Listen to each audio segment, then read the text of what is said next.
আসসালামু আলাইকুম বন্ধুরা, আপনারা দেখতে পাচ্ছেন পাইলের মাথা দেখতে পাচ্ছেন। আমরা এই পুরো ভিডিওতে দেখব এই পাইলগুলোকে কিভাবে বিল্ডিংয়ের পিলারের সাথে সংযুক্ত করা হয়। একদম ধাপে ধাপে আমরা ডিটেলস দেখব।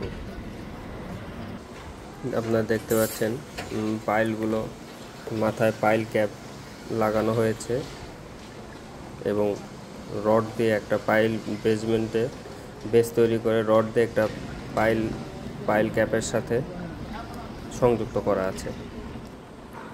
4টা পাইলই একসাথে সংযুক্ত করা আছে এবং পাইলের মাথাগুলো সমান করার জন্য আমরা বাড়তি অংশগুলো কেটে দিয়েছি। আপনার বাড়তি অংশগুলো দেখতে পাচ্ছেন। এখন ঢালাই দেওয়ার পরে আমরা পানি দিয়ে কিউরিং করেছি। পাইল একদম জমাট বাঁধার জন্য আমরা 10 দিন এভাবে কিউরিং করে রেখে দেব এবং মাটি বা বালি যেন না পড়ে আমরা শাটারিং দিয়ে চারিদিক ঘিরে দিয়েছি, ঢালাইয়ের উপরে কোনো মাটি না পাশে। এখন ফাইনালি আমরা দেখব কীভাবে এই পাইলগুলোকে পিলারের সাথে জোড়া দেওয়া হয়।